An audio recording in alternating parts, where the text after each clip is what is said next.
Oi, gente! Tudo bom? No vlog de hoje, eu vim compartilhar com vocês algumas coisas que eu tenho aprendido a respeito do quanto o ego atrapalha a nossa criatividade.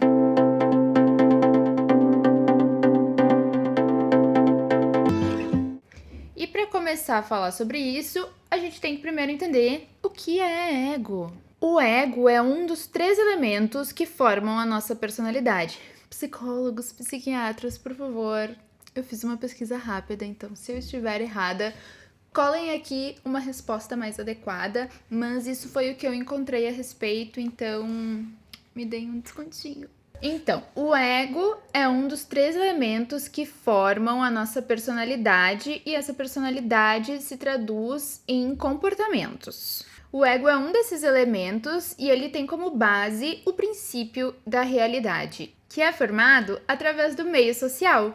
Então, isso é como se o ego fosse a nossa parte de adequação com a sociedade. Tipo, a gente vê as coisas e a gente vai aprendendo a se adequar. E daí, gente, por que o ego atrapalha a nossa criatividade? Porque nessa ânsia de se adequar, a gente deixa de fazer as coisas por achar que elas não vão ser boas o suficiente. Daí eu vejo gente dizendo assim: ah, mas eu não sei desenhar. Ai, mas o teu desenho é muito melhor. Ou mesmo eu, durante muito tempo, pensei: nossa, mas o meu desenho não é tão bom quanto o do fulano. E daí eu deixava de desenhar, que é uma coisa que eu amo fazer, porque o meu desenho não era tão bom quanto de tal pessoa. Nenhuma pessoa específica, tá? Era só o que eu pensava. E tipo, eu vejo desenho muito como prática. Quanto mais a gente pratica, melhor a gente é. Igual treino de academia, igual em qualquer esporte, igual em qualquer matéria. Então, para que a gente fique bom nisso, ou para que a gente melhore segundo as nossas expectativas, a gente precisa praticar. E por que eu falo segundo as nossas expectativas? Porque muitas vezes o que nos impede de começar a desenhar, a pintar ou a fazer qualquer outro tipo de arte é o fato de que a gente tem uma ideia do que é bom na nossa cabeça e as nossas mãos ainda não conseguem traduzir essa ideia e talvez nunca vão conseguir traduzir a ideia do que a gente espera que seja bom. Porém, todo mundo nasce com a capacidade de ser um artista, de desenhar, de fazer esculturas e todas essas coisas. Basta que a gente aceite o nosso traço. É basicamente aceitar o nosso traço. Durante bastante tempo, e principalmente quando eu trabalhei como designer de calçados, eu tive muita dificuldade de aceitar o meu traço. Por quê? Porque quando tu trabalha numa empresa, às vezes tu precisa padronizar os desenhos, né? Já que é uma empresa que trabalha com criação de produto, a gente tem que ter um desenho mais ou menos padronizado para que o resto das pessoas que precisam ler esse desenho e modelar esse produto, elas saibam mais ou menos as dimensões daquilo que a gente quer. Apesar de que a gente faz ficha técnica, tá? Então dá para ter noção de medidas, é só a gente passar o que a gente quer. Mas a questão é, eu não gostava do meu traço porque o meu traço não era igual ao do fulano, porque o meu traço não era igual ao do ciclano. E isso gerava um grande nervosismo em mim. E esse nervosismo se traduzia quando? Quando eu conseguia ver que eu estava nervosa e com expectativas de mudar quem eu sou, digamos assim, ou o meu estilo de desenho para agradar os outros. Quando eu precisava desenhar e passar caneta no desenho. Quando era só lápis, estava tudo tranquilo, ficava ótimo. Quando eu precisava passar caneta, vinha uma mão super trêmula que eu não conseguia controlar. E eu tenho vários desenhos com traço que precisava ser mais reto, que tu via microdentinhos assim no traço. Por quê? Porque eu ficava nervosa, a minha mão suava e eu precisava passar esse desenho a limpo e eu não atingia, digamos que a expectativa que tinham de mim e nem a minha própria expectativa de fazer um desenho que eu achasse que ficasse com o traço adequado. Quando que isso começou a melhorar? Depois que eu continuei trabalhando no meu autoconhecimento, que a gente vive falando nesse canal, eu comecei a entender, ok, eu tenho altas expectativas, eu sou extremamente perfeccionista, eu quero um desenho que dentro da minha cabeça precisa ser perfeito segundo o meu julgamento, que já é um julgamento alto. E não é um julgamento alto, gente, em relação aos outros, tá? O julgamento alto é muito mais em relação a mim mesma. E daí eu deixava de desenhar, né? Deixava de pintar, que é uma coisa que eu sempre gostei de fazer. Por quê? Porque não queria me frustrar com as minhas próprias expectativas. Eu comecei a entender isso só quando eu voltei a pintar, que foi no fim de 2019. Eu comecei a pintar de novo, já falei isso em outros vídeos. E quando eu sentei na frente do papel, que eu demorei 10 dias pra fazer isso, eu fiquei assim, ok, não importa o que eu pintar, eu vou gostar. E eu vou pintar aquilo que vem de dentro do meu coração. E pode parecer bem bobo falar isso, mas é muito incrível quando a gente começa a falar consigo mesma, sabendo onde a gente precisa tocar, sabendo o nosso ponto fraco e o que a gente precisa dizer lá pra dentro da gente que a gente precisa melhorar. Com isso, eu continuei pintando, eu acho que os meus desenhos estão cada vez mais legais dentro do meu traço. Não tem como comparar com outras pessoas. Me traz muita alegria, me traz relaxamento, eu entro em estado meditativo, as ideias vão surgindo aos poucos. Tem momentos que eu sinto que não tenho ideia do que desenhar, então eu vou ver um filme, ou eu vou procurar imagens na internet, procurar fotografias para me inspirar, para traduzir isso nos meus desenhos. Uma pessoa com o ego muito potencializado, ela é muito apegada à realidade, ela tem dificuldade de flexibilizar as coisas.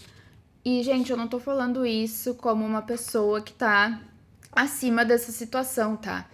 Eu sou uma pessoa que trabalho em terapia isso há 15 anos, a questão da flexibilização, e eu tô aprendendo muito sobre isso. Então, quando eu venho e trago um vídeo aqui, muitas vezes eu tô falando contigo, mas eu também tô falando pra mim e tô tentando relembrar esses aspectos da minha personalidade e relembrar as coisas que eu preciso continuamente trabalhar em mim para melhorar, para ser uma pessoa melhor, principalmente de dentro pra fora, porque aquilo que a gente faz de bem pra gente, a gente reflete. Então, com isso, com toda essa rigidez e essa incapacidade de flexibilizar, o que normalmente acontece é que as pessoas acabam não conseguindo ser espontâneas. E quando a gente quer trabalhar com arte, não trabalhar para ganhar dinheiro, mas quando a gente quer fazer alguma arte, quer desenhar, quer pintar, a gente precisa dessa espontaneidade na nossa vida. E o primeiro passo para que a gente comece a desenvolver essa espontaneidade, eu acredito que seja tomando consciência disso e trazendo para nossa realidade. Ok, vou me aceitar, vou aceitar meu traço, meu estilo de desenho, vou treinar as técnicas que eu conheço, vou ver vídeos no YouTube com novas técnicas ou no Pinterest, tem várias coisas lá. A gente consegue aprender várias formas de desenhar e mesmo tutoriais de desenho, mas o que acontece é que ninguém tem o traço igual. Então, mesmo que tu tente copiar um tutorial na internet, vai ser a tua leitura, a leitura dos teus olhos, do teu cérebro, das tuas capacidades que vão estar ali. E isso é maravilhoso, gente, porque não à toa somos todos diferentes. O que eu vim dizer hoje pra vocês é: pratiquem, se vocês gostam de desenhar, se vocês gostam de arte, mas se sentem inseguros, pega um papel, pega uma caneta, comecem a riscar, sem se cobrar, repete para si mesmo, hoje eu vou desenhar sem cobrança, treina bastante. A criatividade, ela é como um músculo e ela precisa ser exercitada diariamente, semanalmente, eu não digo diariamente, mas a gente precisa estar constantemente treinando ela para que ela se desenvolva. E quanto mais a gente desafia a nossa criatividade, mais longe a gente vai, mais ideias diferentes a gente tem e quer testar, fica curioso. Eu acho que a curiosidade também colabora muito para a criatividade.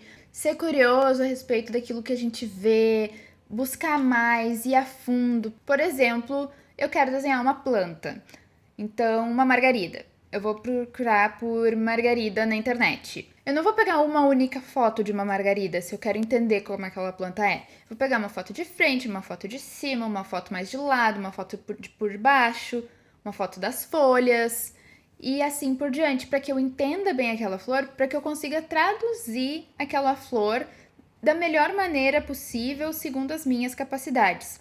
E por que eu estou falando segundo as minhas capacidades, gente? Pra gente se aceitar, entende?